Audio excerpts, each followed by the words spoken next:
Welcome to today's podcast.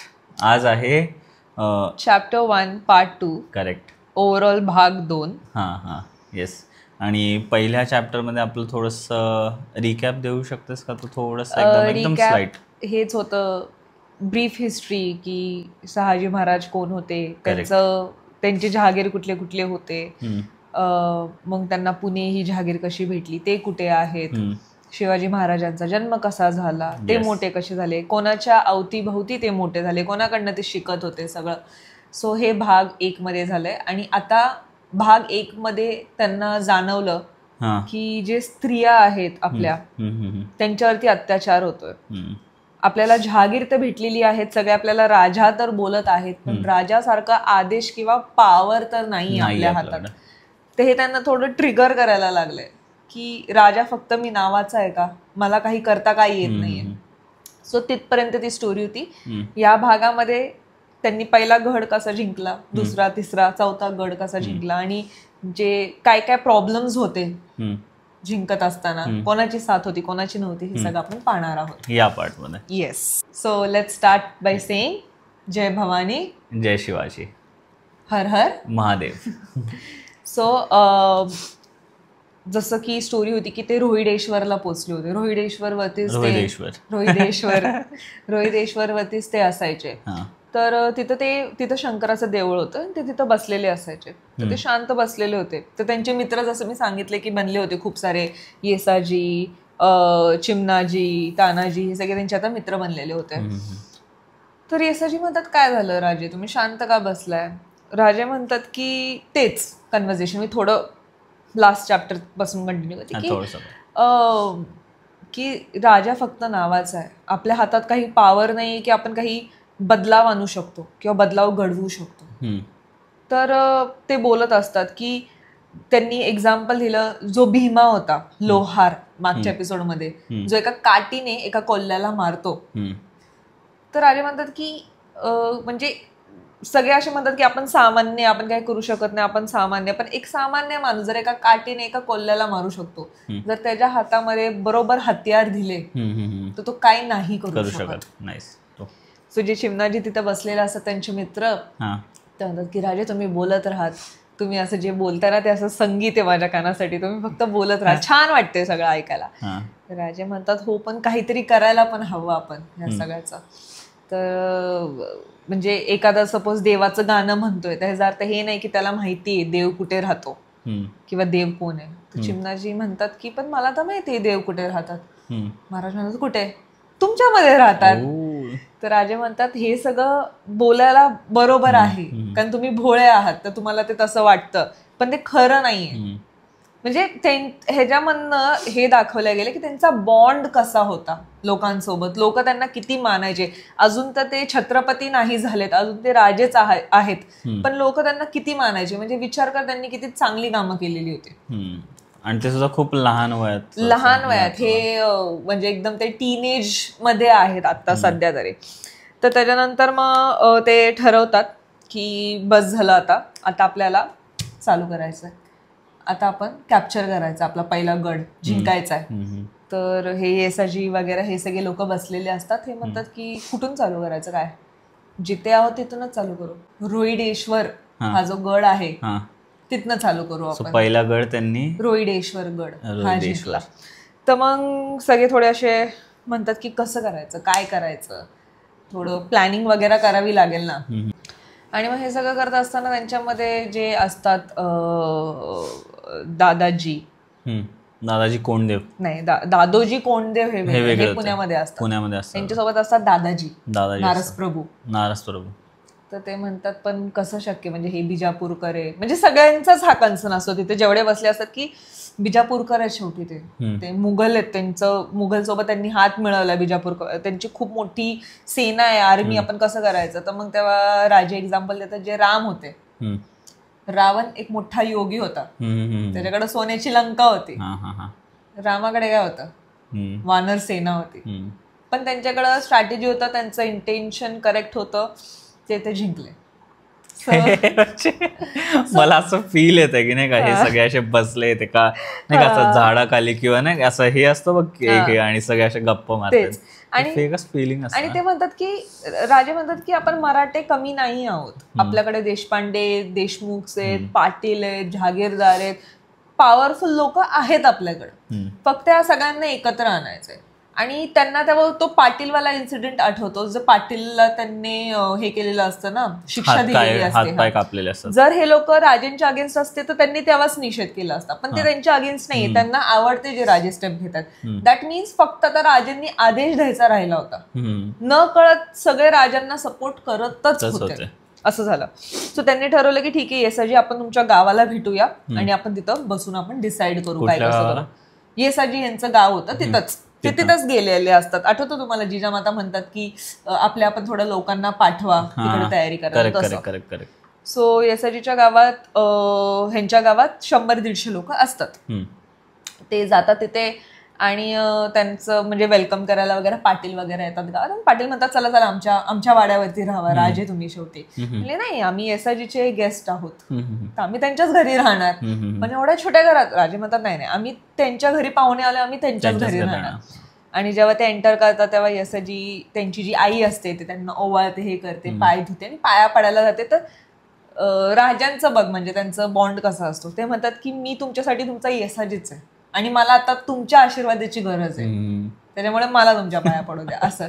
So he was म्हणजे या सगळ्यामधून आपल्याला हेच कळतं की त्यांचं बॉन्ड बघ, त्यांचं थिंकिंग बघ. आणि ह्याच्या मागे जर कोणाला खरं काय म्हणतो आपण, खरं काय म्हणतात, ह्याच्या मागे जर आपण कोणाला काय म्हणतात प्रेज करणार असू किंवा कोणाला थँकफुल राहणार असू तर ते आहे आईसाहेब आणि दादोजी. ह्यांनी त्यांना ग्रूम केलं होतं लहानपणापासून, ह्यांनी त्यांना शिकवलं होतं काय कसं काय. म्हणजे आई साहेब तलवारबाजी वगैरे तर होतच, पण त्यांनी माणुसकीही त्यांना शिकवली असं. सो असं करून ते आले आणि ते जेवण वगैरे झालं. मग ते गावामध्ये बसले होते आणि गावकऱ्यांना छान वाटत होते की आपले जे येसाजी आहेत ते राजांचे खास मित्र आहेत, तर ते खुलून त्यांच्यासोबत बोलत वगैरे होते, त्यांचे जे प्रॉब्लेम्स होते गावाचे. कारण राजे वॉज नोन फॉर इट की काही प्रॉब्लेम असेल त्यांना सांगितलं तर ते सॉल्व्ह करायचे. तर तेवढ्यात पाटील म्हणतात की अरे त्या मनोरीला आणा. आणि एक मनोरी म्हणून एक मुलगी येते. सो मनोहर गड एक असतो, त्या नावाने तिचं नाव पडलेलं असतं मनोहरी, आणि ती अनाथ असते. ती त्या गडावर राहायची. आणि काय होतं, तिकडचा जो किल्लेदार आहे तो एक मुस्लिम असतो, तो त्याची नजर असते त्या मुलीवरती आणि ती अनाथ असते, तिला कुणी नसतं. तो म्हणतो की हिला हरेमला पाठवा. हरेम हा इंग्लिश वर्ड आहे, ह्याचा मराठी वर्ड आहे जनानखाना, जिथे ते त्यांचे वाईफ्स फिमेल सर्वंट्स वगैरेला ठेवतात. बिकॉज ते पॉलिग्रामस म्हणजे त्यांची 3-4 वाईफ सगळे असे एकत्र राहायचे. तर किल्लेदारची नजर असते की हिला तिथं पाठवा. Basically he was suppose to get married to her or something like that. पण तो किल्लेदार पण किल्लेदार मुस्लिम असतो असं. तर मग हे गावकऱ्यांना कळतं आणि ते काय करतात, मनोरीला तिथनं पळवतात आणि राजांसमोर आणतात. म्हणतात की तुम्ही काहीतरी ह्याला पर्याय द्या. राजा म्हणतात की मला आधीच असं कधी मी ऐकतो जेव्हा हिंदू मुलींसोबत काय होतंय तर किंवा कुठल्याही बाईसोबत असं काय होतं तर मला त्याचा त्रास होतो, त्याच्यामुळे हे सगळं आईसाहेब बघतात, ह्यांना आईसाहेबांकडे पाठवा, त्या ह्यांची बरोबर काळजी घेते. आणि मनोरीला मग पुण्याकडे लहान मल्ला आईसाहेबांकडे पाठवतात आणि ते त्यांची काळजी घेतात. लाईक तो मॅटर ते सॉल्व्ह करतात असं. सो ह्याच्यामधनं आपल्याला हेही कळतं की मराठा एम्पायर मध्ये विमेनकडे पण किती पॉवर होते. Women empowerment started from there. खूप इन्सिडेंट होते ज्याच्यामध्ये नव्हतं एम्पॉवरमेंट, सगळ्यांनाच नव्हती, पण या घराण्यात आपण बघू शकतो आई साहेबांकडेही तेवढीच पॉवर होती, तेही डिसिजन घ्यायचे आणि तेही मॅटर्स वगैरे सॉल्व्ह करायचे असं. सो हे होतं येसाजीच्या गावातलं हे जो पूर्ण इन्सिडेंट होतो हा असा होतो. त्यानंतर मग ते तिथून निघतात पुण्याला जायला. म्हणतात येसाजीला ठीक आहे आता आपण जे काही ठरवलंय आपण करूयात, मी आता पुण्याला जाऊन येतो.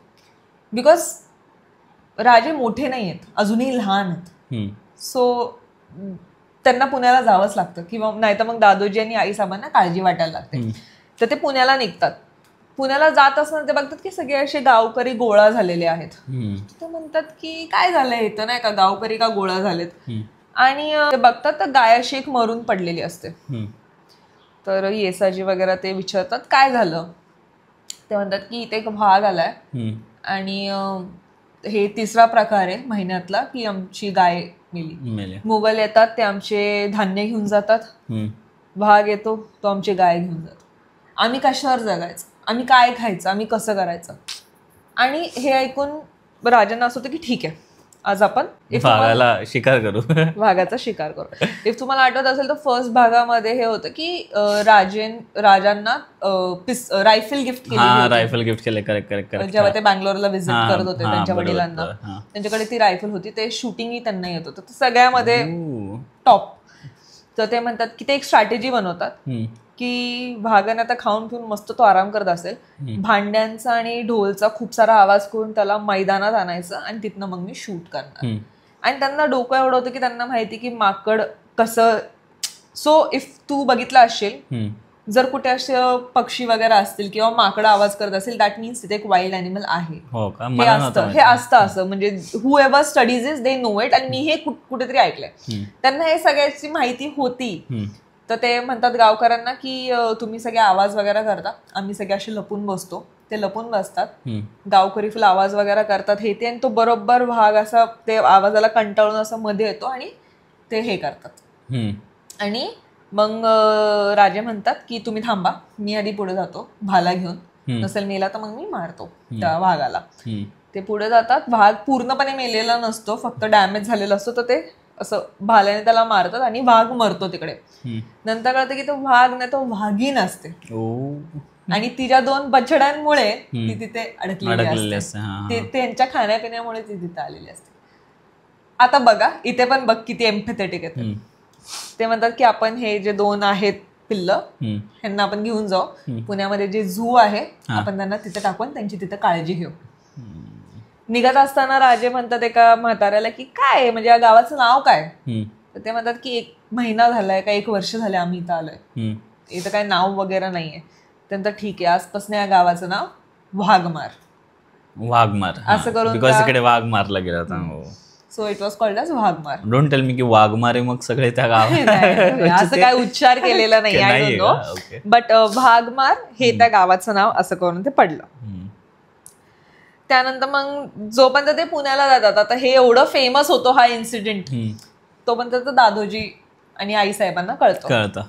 तर दादोजी म्हणतात की मला फक्त एवढं सांगितलं होतं की हे रोहिदेश्वरला जाणार आहेत, हे शिकार करणार, हे मला सांगितलेलं नव्हतं. पण आईसाहेबांना ही तर चांगली गोष्ट आहे ना, ते त्या भागाने गायला मारलं होतं म्हणून त्यांनी मारलं. हो, पण असं करून नाही चालणार. राजे हे बघ, शेवटी ही वॉज ऑलवेज त्यांच्या सेफ्टीचं कन्सर्न. दादोजी यांच्यावर जबाबदारी होती शिवाजी महाराजांची, त्याच्यामुळे ते दे वर ऑलवेज कन्सर्न. आणि ते असे म्हणले आईसाहेबांना की असं नाहीये ना की राजे फक्त आपलेत, राजे 1000 लोकांचे, ते डिपेंड आहेत त्यांच्यावरती.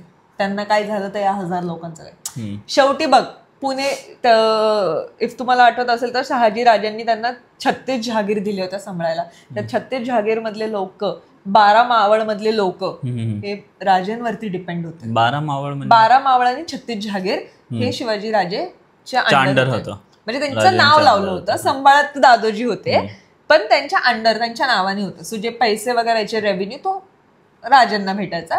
असं पैसा म्हणजे त्यांना नाही, त्याचं डेव्हलपमेंट पण मग ते करायचे असं. तर मग त्यांचं असं होतं की ते सगळ्या लोकांच्या पुढे जाऊन ग्रूम करणार ना त्यांना सांभाळायला. दे डोंट नो ना त्यांचे प्लॅन्स काय आहे. त्यांचे प्लॅन वेगळेच आहेत शिवाजी राजेंचे. त्यांचं प्लॅन असं नाही की मी फक्त 36 जहागीर सांभाळणार आणि माझं झालं, नाही. राजांचे प्लॅन खूप वेगळे होते, हे त्यांना काय माहिती. सो ते असं हे करतात. तेव्हा जाऊन मग आई साहेबांना पण थोडं टेन्शन येतं की बरोबर आहे, असं जीव तुम्ही असं नाही असं हे करू शकत, धोक्यात नाही घालू शकत. सो जेव्हा ते येतात रिटर्न तर आईसाहेब जातात आणि त्यांना ओरडतात. तर त्यांना राजांना खूप वाईट वाटतं आणि त्यांना अगेन ते लहान आहेत, ते टीनेज आहेत अजून पण, त्यांना राग पण येतो, त्यांच्या डोळ्यात पाणी पण येतं की मी एवढं केलं तरी तुम्ही मला कसं काय असं ओरडू शकता. आणि मग ते आई साहेबांना असं बघून खूप, शेवटी आई आहे ना, शेवटी आई, तर त्यांना असं वाईट वाटतं की मी रडवलं माझ्या बाळाला. तर ते असं मिठी वगैरे मारायला जातात, पण राजे म्हणतात की नाही मी चाललो. आई साहेब म्हणतात की कुठे चाललास.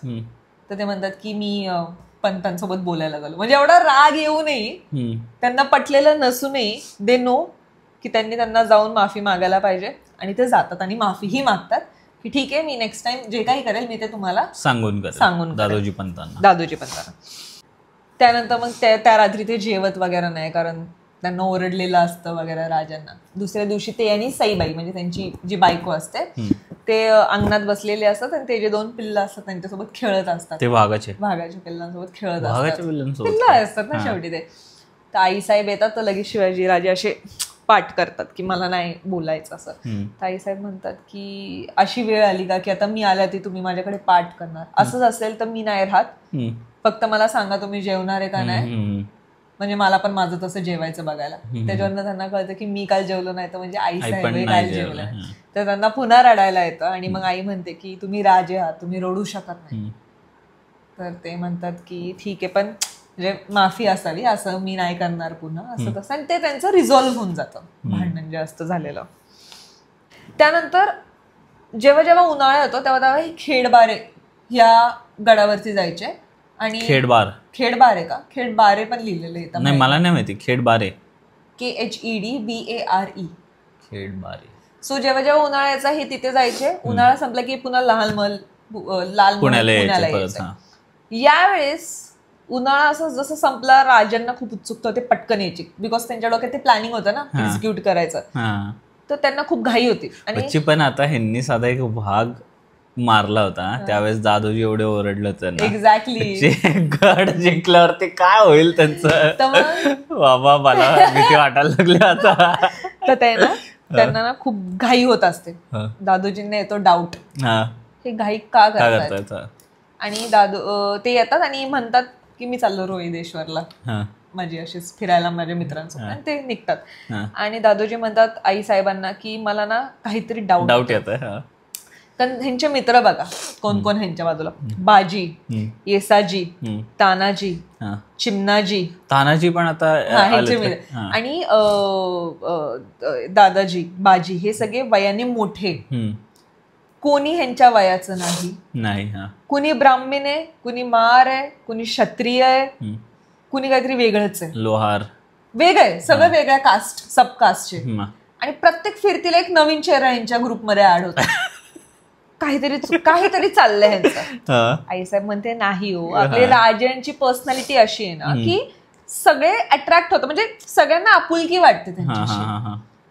तर ते म्हणतात की नाही, ते असं कन्व्हिन्स होत नाही. त्यांना कळतं की काहीतरी चाललंय, बिकॉज वेगवेगळ्या वयाची सबकास्ट. आणि भीमा पण ज्याला लोहार म्हणून घेतलं तो पण आता ह्यांच्यासोबत फिरायला लागले, काहीतरी चाललंय.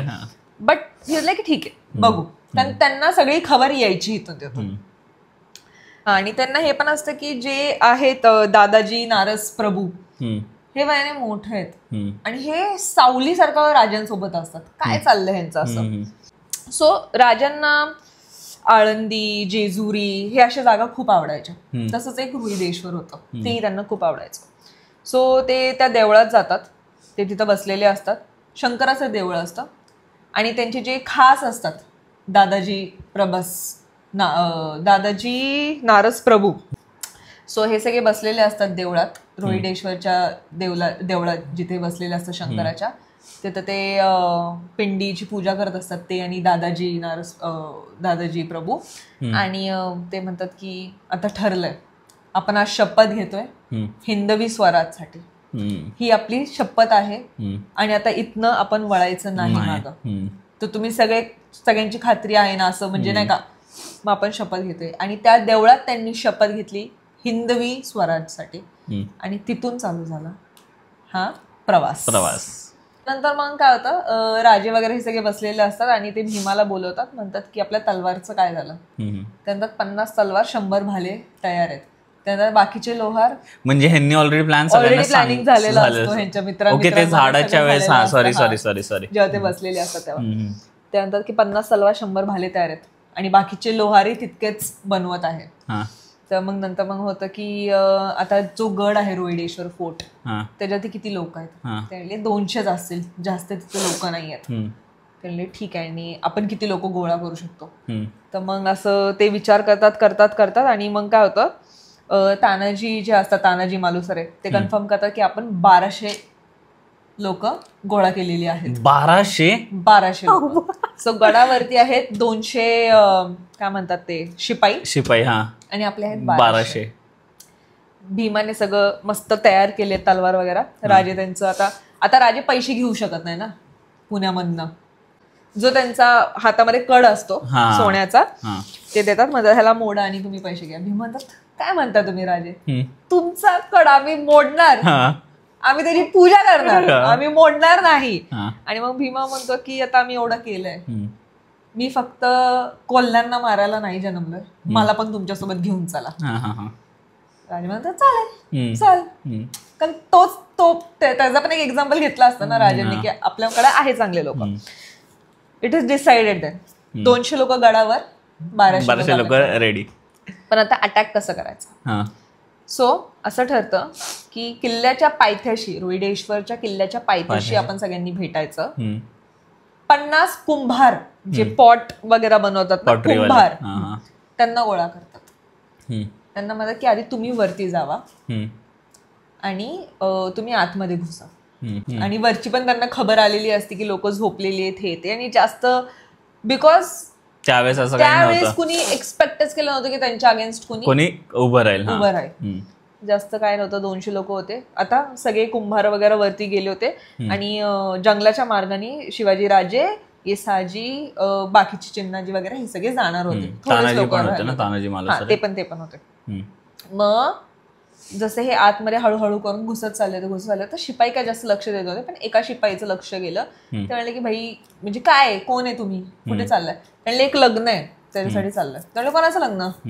ते म्हणले एक आहे आतमध्ये त्यांच्या लग्नासाठी. त्यांना डाऊट यायला लागला, नाही तुम्ही दाखवा काय, तुम्ही दाखवा आत काय. आतमध्ये तलवार होते, आतमध्ये काय दाखवा, आतमध्ये काय. तर कुंभारांना कळलं की आता जास्त वेळ हे काय चालणार नाही. आता बघा त्याविषयी कुंभार पण ते पण लढाईला सामील होते. आता थोडंसं कन्फ्युजन होतं मला. कुंभार पहिलेच वरती गेलेले, पहिले वरती चढून. आता त्यांनी ठरवलं की पहाटेला आपण चालू करायचं. पहाटेला जसं जसं सूर्य वरती यायला लागला, थोडं उजेडायला लागला, कुंभार पटकन वरती गेले. पण हे लोक थोडे खालीच थांबले. हे मागून हळूहळू जाणार, शिवाजी महाराज आणि हे सगळे बाकीचे त्यांचे मित्र हळूहळू जाणार होते. पहिले कुंभार आतमध्ये एंट्री करणार, कारण त्यांच्याकडे पण तलवार होते. आतल्या ते ढिल्ल पाडणार आणि बाहेरून मग हे फाईट करून आतमध्ये जाणार, हे ठरलेलं होतं. पण आतमध्ये घुसताना बिकॉज एवढे कुंभार एकसाथ, 50 कुंभार एकसाथ घुसत होते, तर त्यांना डाऊट आला.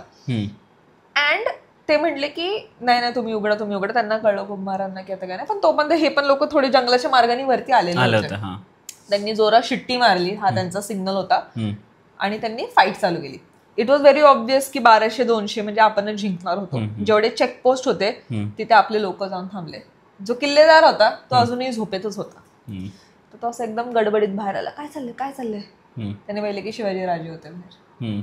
तर मग ते म्हणले राजांना की किती दिवस चालणार आहे तुमचं, जास्त दिवस नाही चालणार आहे, तुम्हाला काय वाटतं, हे आदिलशाह काय कमी आहेत का, हे ते. राजे एकदम शांत. येसाजीला म्हणतात की तोफ आहेत का इथे, आहेत ना, हा यांचं डोकं त्या तोफ मध्ये टाका. तो घाबरतो किल्लेदार, म्हणतो नाही राजे मला माफ करा, मी आजपासून तुमचा नोकर, मी तुमच्याशी वफादार आजपासून. त्याच्यानंतर काल आतापर्यंत हा आदिलशहाचा वफादार होता, आता मी घेतलं तर माझा वफादार, उद्या कोण दुसरा तर हा त्याचा वफादार. हे लोक कोणाची नाही, त्याला जेलमध्ये टाका. आणि मग राजे म्हणतात की आता मी निघतो पुण्याला.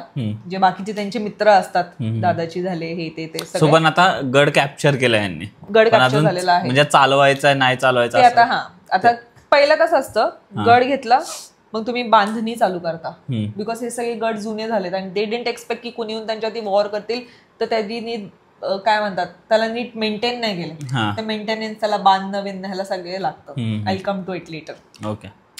तर शिवाजी महाराज म्हणतात की आता तुम्ही सगळे ह्याची काळजी घ्या, धान्य बिन्याचं बघा, हे सगळं बघा, मी निघतो. निघत असताना तिकडच्या बायका येतात.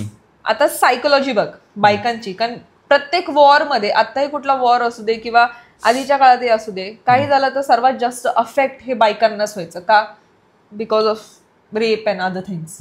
त्यांना काय माहिती आता की ते राजे आले, शिवाजी राजे, तर त्यांना भीती वाटते की आमचं काय होणार आहे आता, आमचं काय होणार. ते आता की तुम्ही काळजी करू नका, तुम्ही सेफ आहात, शिवाजी महाराज काही घेणं नाही, आमचं काय नाही असं. आणि ते तिथून निघून जातात असं. उलट जे ज्यांना ज्यांना जखम झालेली असते ते त्यांना शिवापूर जे गड असतं ते तिथं पाठवतात की ह्यांचं तिथं उपचार करा वगैरे असं. आता तोपर्यंत एक घोडेसवार पटपट पटपट पटपट जातो आणि दादोजींना म्हणतो इम्पॉर्टंट आहे, म्हणतो की दादोजी बोलायचंय. ते तिथं ऑफिसमध्ये बसलेले असतात. ऑफिसमध्ये त्यांचं ऑफिस असतं ना, लाल महल मध्ये त्यांचं एक ऑफिस असतं जिथं ते सगळं हिशोब वगैरे करतात. तिथं सोमनाथ, नीलकंठ हे त्यांचे जे असतात लोक ते बसलेले असतात. ते आपलेच लोक आहे, बोला नाही नाही नाही तुम्ही बाहेर चला बाहेर चला, आणि ते कानात सांगतात. आणि दादोजी जे हे होतात ते पळत जातात आई साहेबांकडे की तुम्हाला म्हंटल होतं काहीतरी ह्यांचं चाललंय. त्यांनी रोहिडेश्वर गड वर कब्जा केलेला आहे. त्यांना असं वाटतं की हे म्हणजे आदिलशाह आता गप्पा बसणार आहे, हे ते तेवढ्यात मग राजे पण येऊन जातात. तेवढ्यात राजे पण पोहोचून जातात. हा, मग दादोजी म्हणतात राजांना की तुम्हाला हे सोपं का वाटतंय, तुम्हाला असं का वाटतंय की आदिलशाह आता गप्प बसेल, हे करेल असं. ते तुमच्या वडिलांचं काय, ते त्यांच्यासाठी काम करत ते म्हणतात की कसलं लॉयल्टी, पुन्हा इथं तुम्हाला जॉब सिक्युरिटी आहे ना, ते इथं धर्माची आपली कदर करतात ना, आपल्या धर्माची कदर नाही, आपल्या जॉबची कदर नाही, त्यांना कसलीच आपली कदर नाही. कसलं आलं लॉयल्टी. जो मुरार जगदेव होता ज्याने बिजापूरसाठी लढाई केली, त्यांनी पुणे हडपलं होतं, त्यालाच टॉर्चर करून मारलं. जे माझे आजोबा होते लकोजी जाधव, म्हणजे आई साहेबांचे वडील, त्यांनी पण त्यांच्यासाठी काम केलं आणि त्यांना भर दरबारात मारून टाकलं. आणि तुम्हाला आणि वडिलांनाही बोलवलं होतं दरबारामध्ये, मी ऐकलं. दादोजी म्हणतात तुम्हाला कोणी सांगितलं, तर मलाही कळतात गोष्टी. म्हणतात की नाही थोडं मिसअंडरस्टँडिंग झाली होती.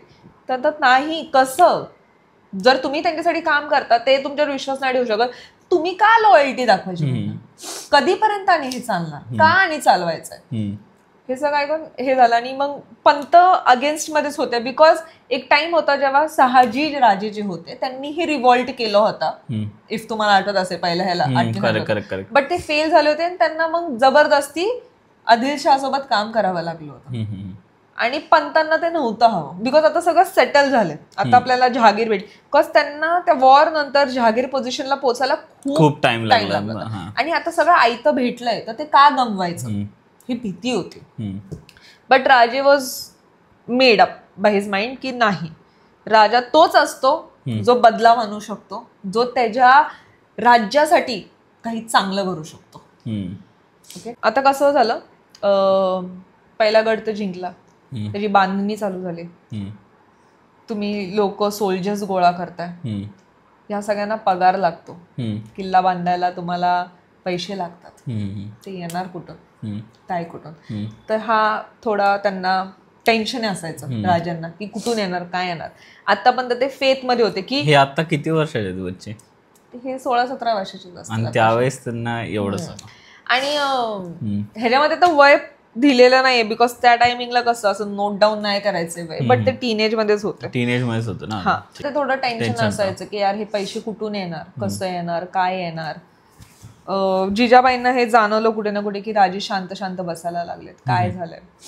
तर ते म्हणले की मला कळत नाहीये, म्हणजे कसं. ते म्हणतात की जिजाबाई म्हणजे आईसाहेब आहेत, त्या म्हणतात की या जगात 2 प्रकारचे लोक असतात.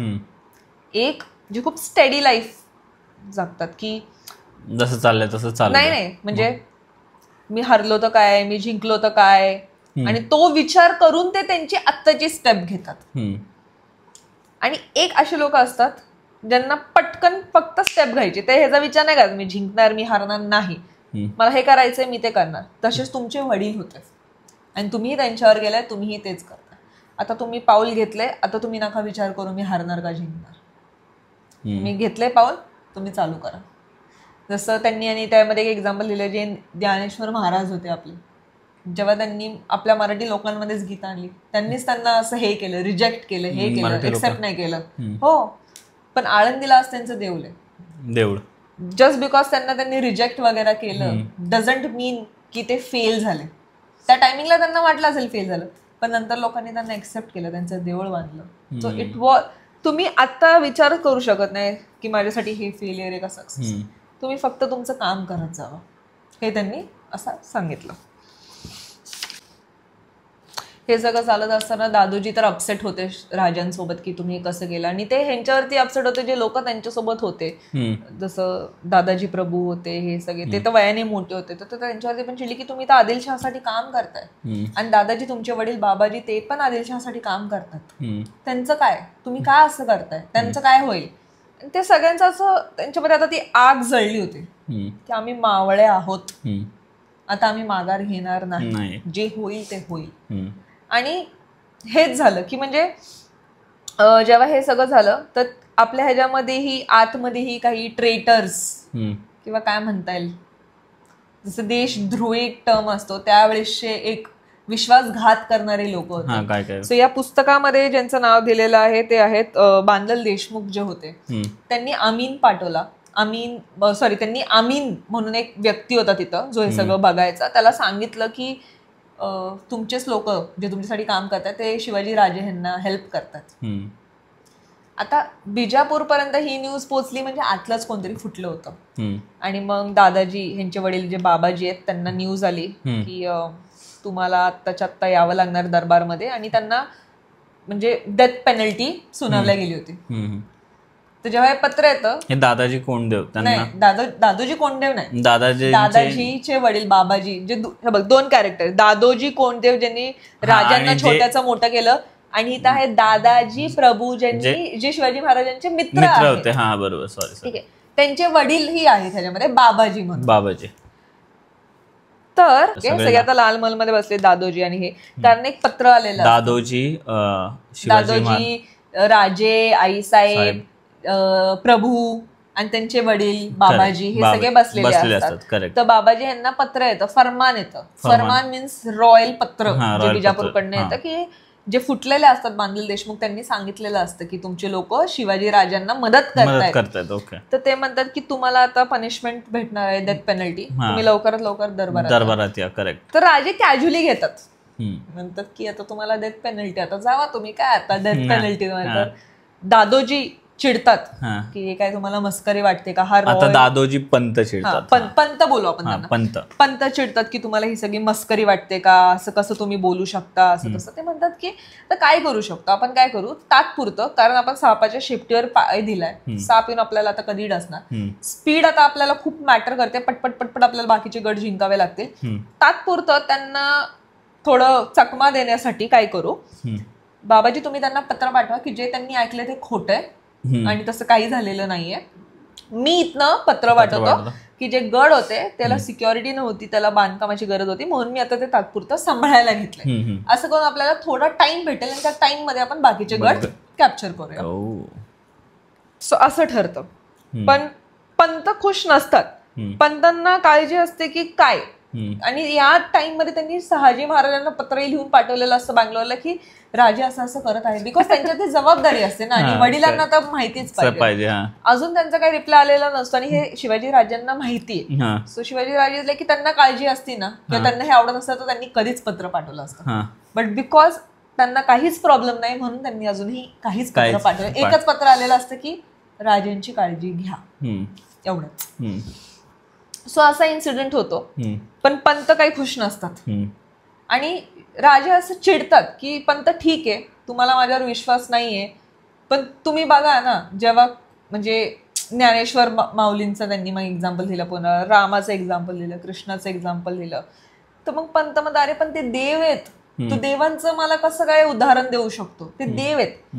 तो म्हणतो की जेव्हा मग राजे म्हणतात की जेव्हा मी शपथ घेतली ना हिंदवी स्वराज्याची, तर मी अशी शपथ नाही घेतली की हे माझं स्वराज्य, मी ही शपथ घेतली की हे देवाचं स्वराज्य मी पसरवणार आहे. मग देवाचं स्वराज्य हे देवच काळजी घेणार, मग मी त्यांचंच एक्झाम्पल देणार तुम्हाला. पण पंतांना हे काय पटत नाही, पंतांना काळजीच असते की नाही तुमचं काय, तुमचं काय, त्यांना एकाचीच काळजी असते, तुमचं काय. असं करत करत मग जो दुसरा गड त्यांच्या नजरेत असतो तो असतो तोरणा. तोरणा चढायला म्हणजे स्टीप आहे वगैरे, बट अगेन बिकॉज त्याचा मेंटेनन्स केलेलं नसतं, तिथं लोक जास्त नसतात, इझिली ते घेता येतं. तिसरा असतो दुर्गा देवी, तोही ते पटकन. बुक मध्ये पण असं फास्ट दाखवलं की घेतलं प्लॅनिंग केलंय, बिकॉज प्लॅनिंग का नाही केली किंवा प्लॅनिंग करायची गरज का पडली नाही, कारण तिथं लोकच नव्हते आणि ते त्याचं बांधकाम खूप वीक होतं, तर त्याला एंट्री करणं खूप इझी होतं, जास्त सिक्युरिटी नव्हती. का? कारण मुघलांनी आधी आदिलशहाने कधी अपेक्षाच केली नव्हती की असा कुठला भाग येईल आणि आपले गड तो घेईल आपल्याकडून. त्याच्यामुळे तेच ना, जोपर्यंत आदिलशाह पूर्ण हे होत नाही, राजांचं होतं की आपण पटपट पटपट बाकीचे गड जिंकून घेऊया असं. त्याच्यामुळे ते पटपट पटपट गड जिंकून घेतात. आता तोरणा घेतला आणि आता रोहिडेश्वर झाला, तोरणा झाला आणि दुर्गादेवी, हे 3 गड आता आपल्याकडे आलेले आहेत.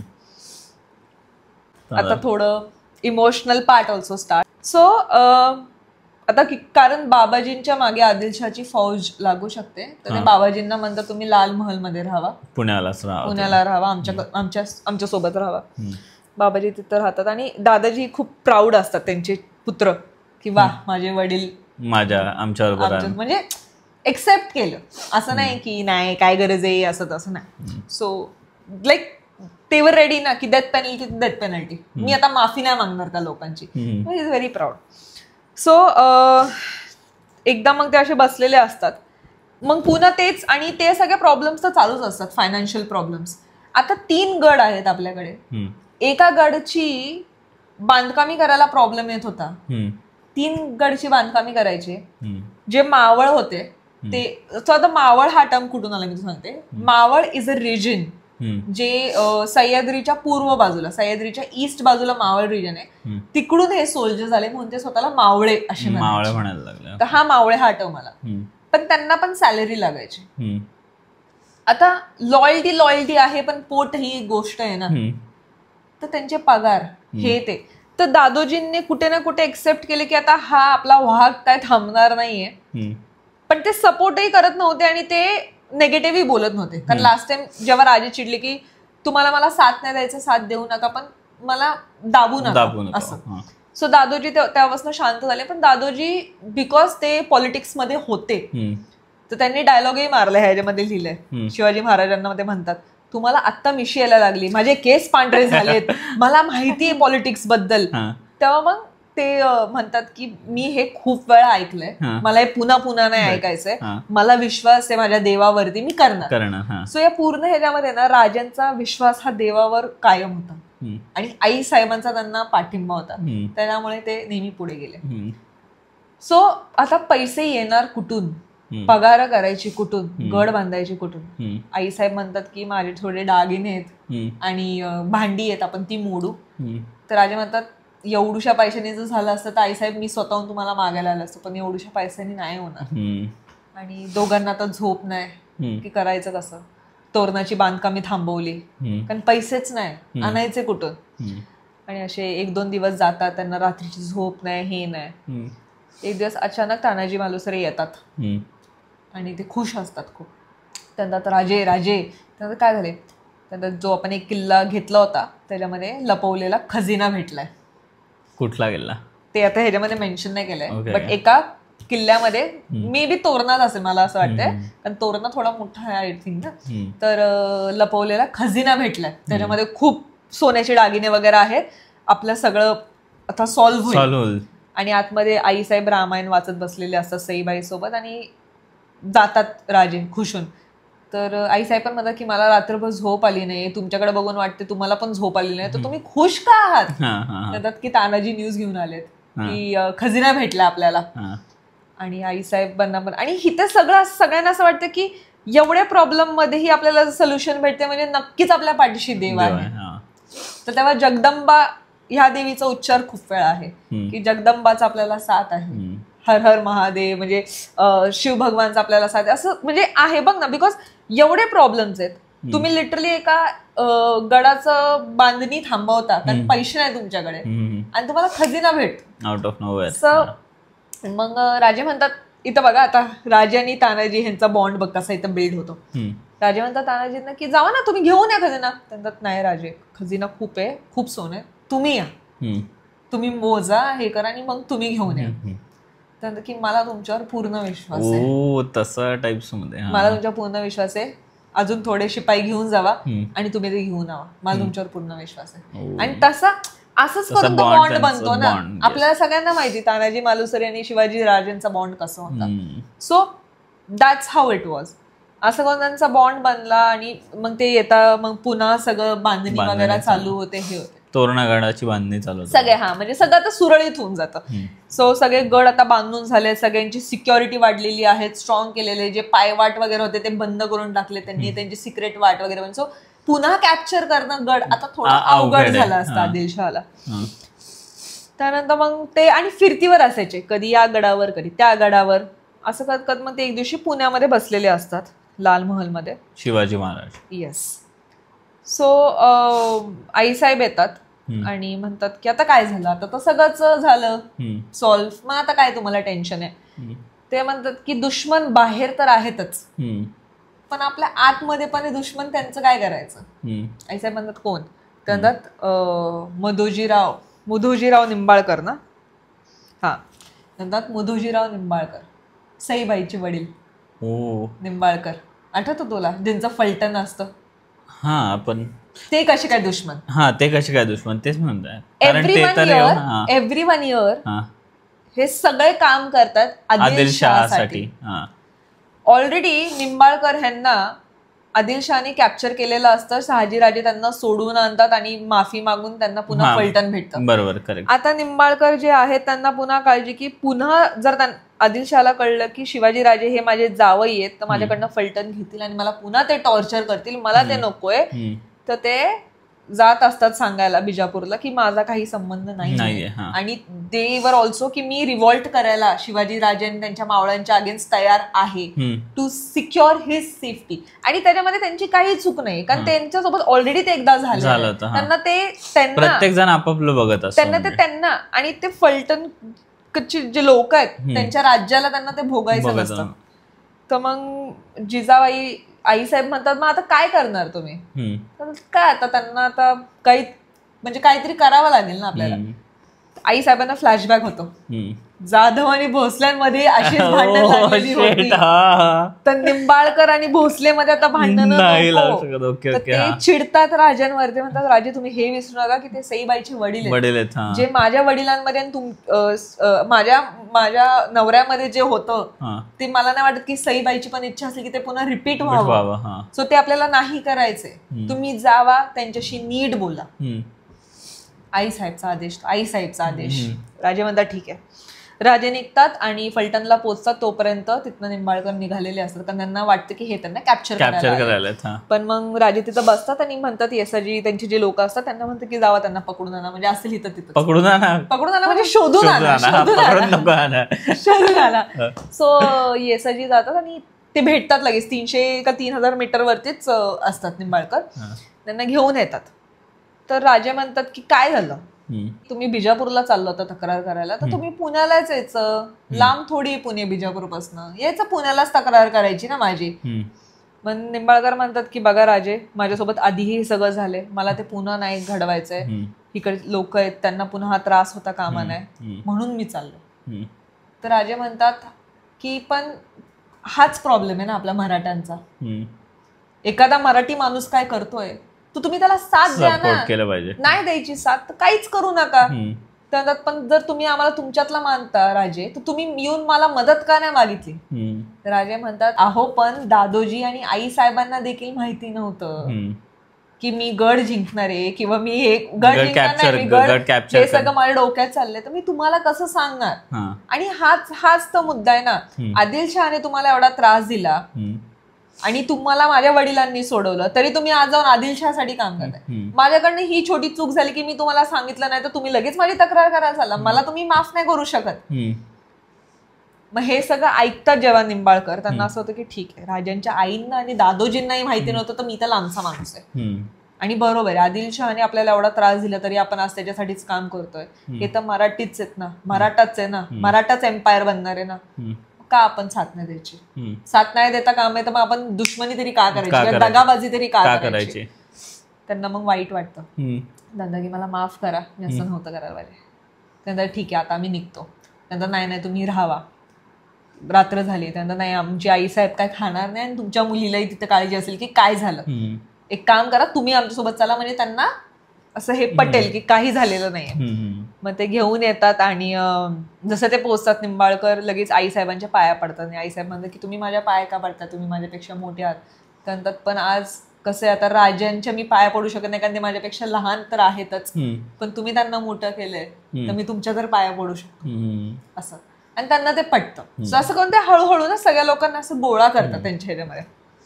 सईबाई येतात, ते मिठी मारतात बिकॉज त्यांना भीती असते की आता काय होणार माझ्या वडिलांमध्ये माझ्या नवऱ्यामध्ये असं. सो ते सगळं करून असं सिक्युअर होऊन जातं. सो हा असा इन्सिडेंट होता. बट नाव ही न्यूज पोचते आदिलशहापर्यंत की निंबाळकर पण आता आहे भोसल्यांबरोबर. तर ते काय करतात, फलटणवरती रेड करतात, फलटण हिसकावून घेतात. तो ह्यांचे सुपुत्र निंबाळकरांचे म्हणजेच त्यांचं नाव आहे बजाजी म्हणजे सईबाईंचे भाऊ सख्खे भाऊ.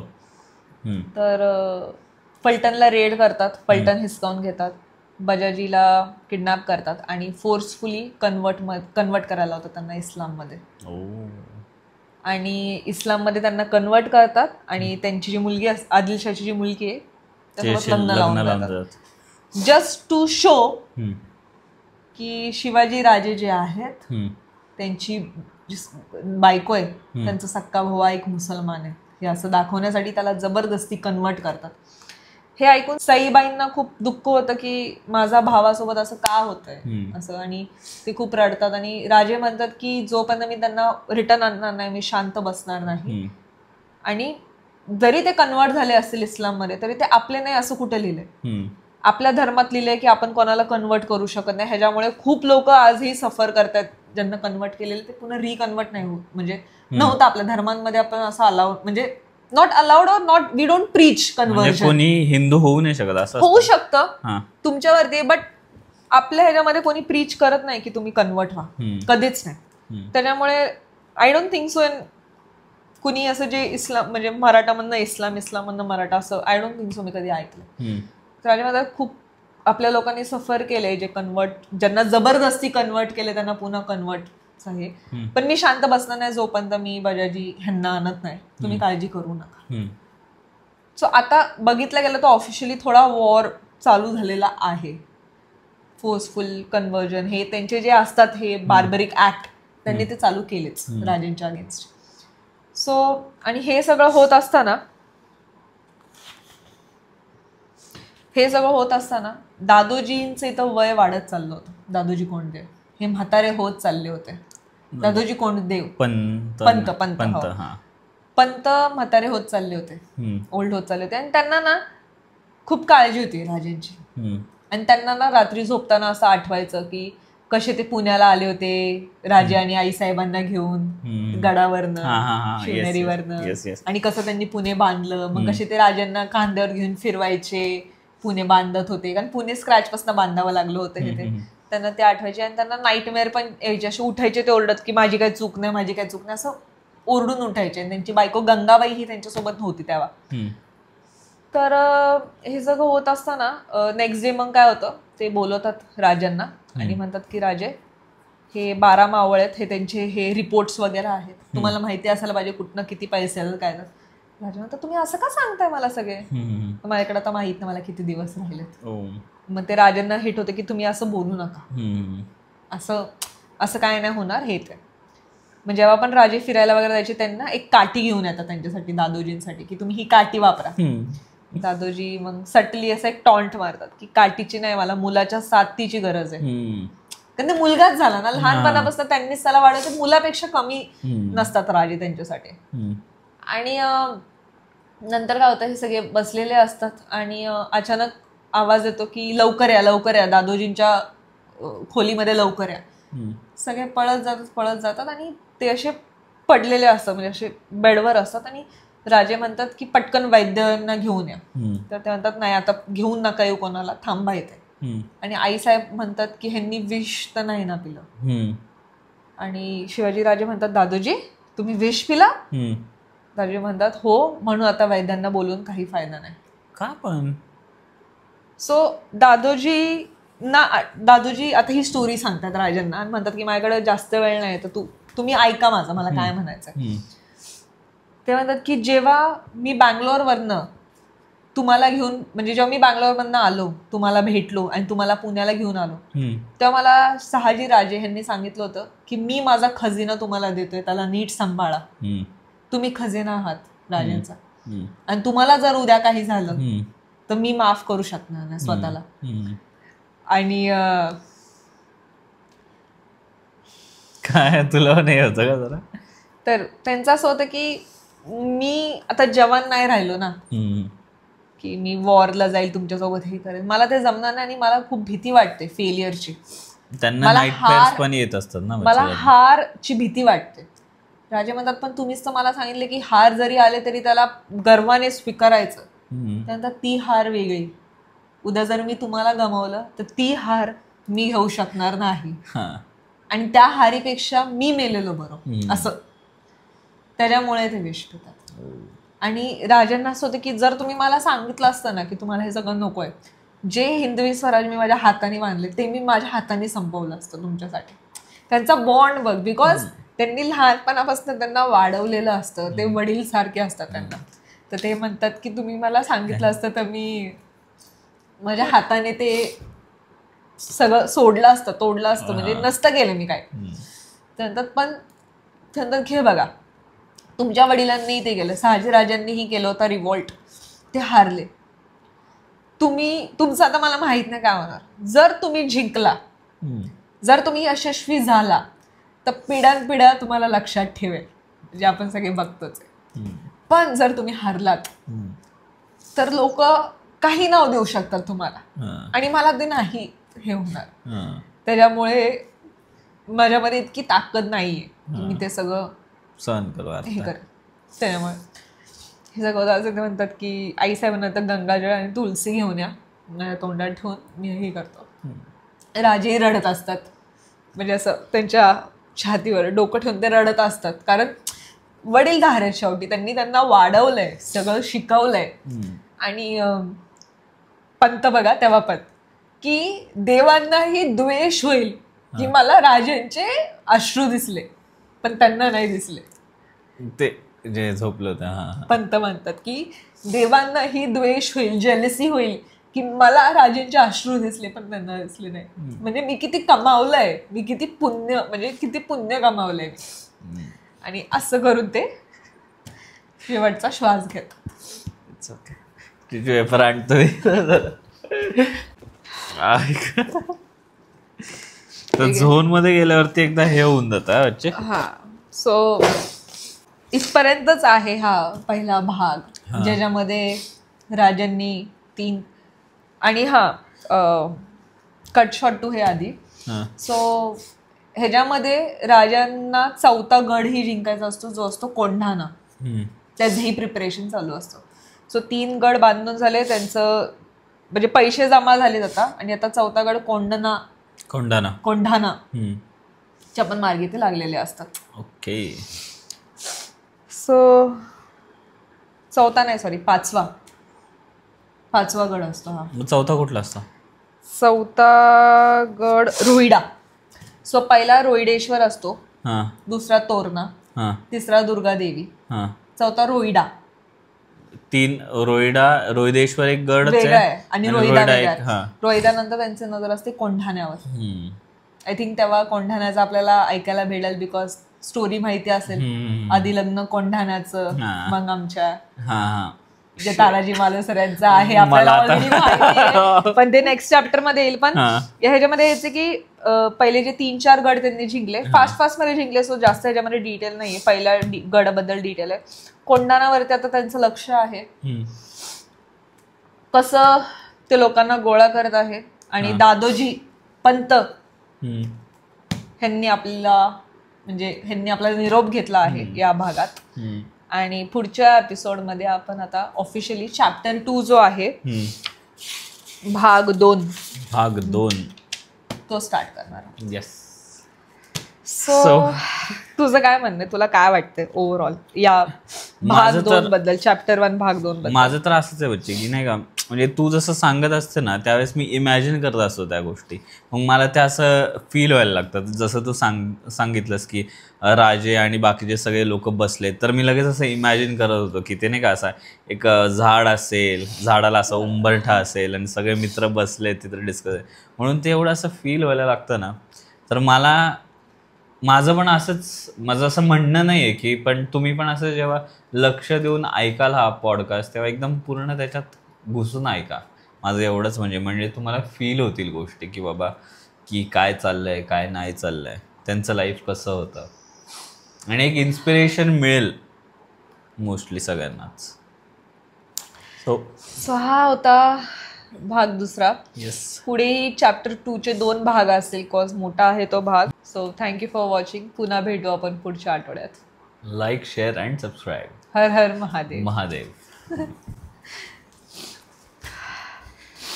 म्हटलं ना बाबू मी, तू रडणारस.